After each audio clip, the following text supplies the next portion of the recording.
Hi there, welcome to my channel. Well, I'm making this video because yesterday I made a video and for some reason it just did not post. And so what I'm currently doing is I'm selling cash secured puts. So currently I have 3 puts that I sold this morning. Let me show you guys what I got here. I got 1 put on QQQ, 1 on SPY, and 1 on the Amazon stock.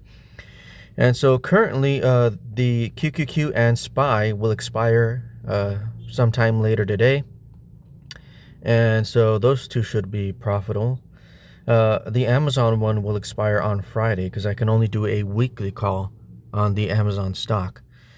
When I did these puts this morning, I noticed that my buying power had this little symbol right next to it. If you guys can see, there's like an orange signal there. And so with an exclamation mark, a little triangle with an exclamation mark. And so I noticed that my buffer is very small. It's only 4.27% currently. But the reason for that is because still my actual cash is in my position of SGov. So I own SGov. I own 2,163 shares of SGov currently, and I won't be selling any SGov, not probably until sometime later this month. Or I may not be selling it at all. I'm figuring so long as I can continue to sell puts on SPY and QQQ and maybe Amazon stock, I'll just continue to hold SGov. Because although I am at, I guess, you could say that I'm at a higher risk potentially of a margin call. I mean, all I need is, I think it shows here, yes, as you guys can see, my margin buffer is small. It's 4.27%. And according to this, I would have to deposit about $19,000 to increase my margin buffer. But really, all I would have to do is sell about 200 shares of SGov. So if I sell 200 shares of SGov, it will clear up that, I guess, that lack of margin buffer. But I'm not going to do that because, well, it looks more than likely that my put on QQQ and my put on SPY will expire today, and I'll be making some money on these puts. So let me show you guys how much I should be making on this QQQ put, which will expire today. According to this, I should be making $74 on this put on QQQ.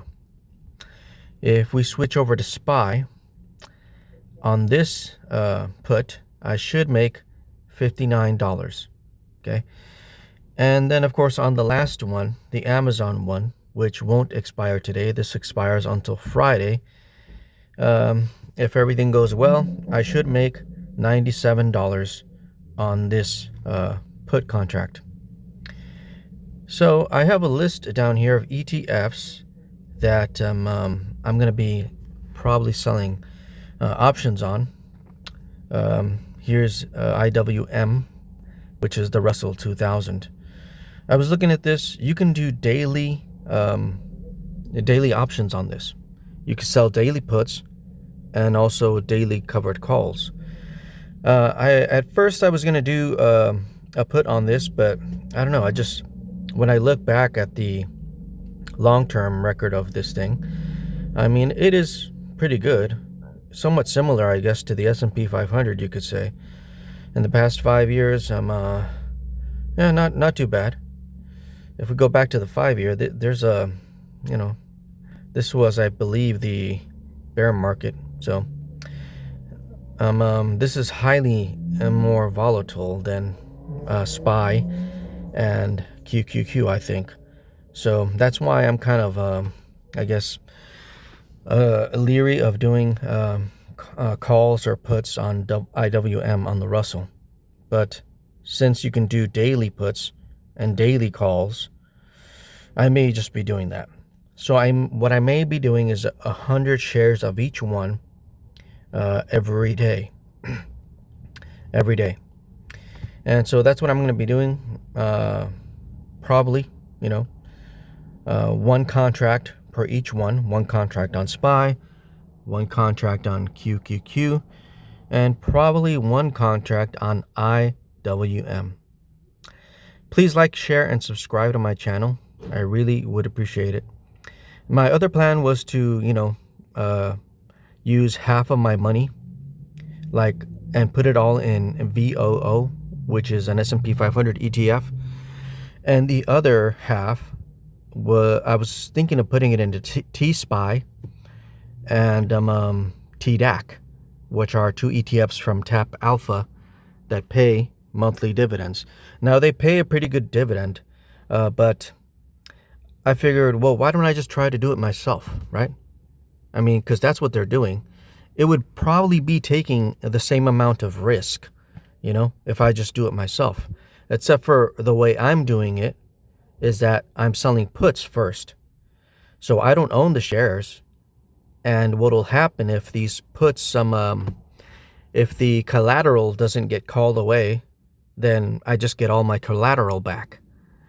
So if we look here on the buying power, there's $153,500 worth of collateral that is locked up right here, options collateral. So it looks like, potentially by the end of the day, I shall receive some of that collateral back, over $100,000 worth of collateral. And on the Amazon one, I should receive that collateral back by Friday. So hopefully that's what ends up happening here. I get all of my collateral back into my buying power, and I will just rinse and repeat this process over and over again every day. Now, of course, if that collateral happens to be used to buy those shares, which means that I would have to own the shares, they would be bought for me, then in that case, I would just start selling calls, because now I own the shares. I own 100 shares of each, and you just start selling calls on those. And always sell calls, of course, at higher than what you own the shares for, higher than your average cost. That way you're selling calls out of the money and collecting those premiums. So basically, if you were just to hold T-SPY or TDAC, I mean, that's what they're doing. They're just selling calls on a daily basis for you. So it's almost the same. I'm pretty sure that it's the same amount of risk if I just own the shares myself and do it myself, because I can do it myself, selling calls every day or selling puts every day. And so that's what I'm going to be doing. Thanks for watching.